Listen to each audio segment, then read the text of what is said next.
What's up guys? It's me, Kamumu again. Nandito na ako sa aking C-Orchin. Kahapon hindi na tayo nakabidyo. Pero ngayon nakabidyo na tayo. Phew!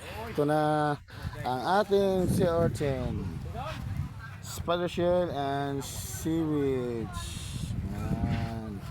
Yan guys, ready na yun ang ating tinda ngayon. No? Marami rin tayong lato. Ito, napakarami. Yan, napakarami. Natabunan na yun ng mga lumot guys. Pero mamaya maubos din to. Pas na! Kasi parang marami yung bisita ngayon. Kasi Bernis eh. Maraming naligo ngayong araw. Sa kawaan ng Diyos maubos itong silawaki natin yan. Yan.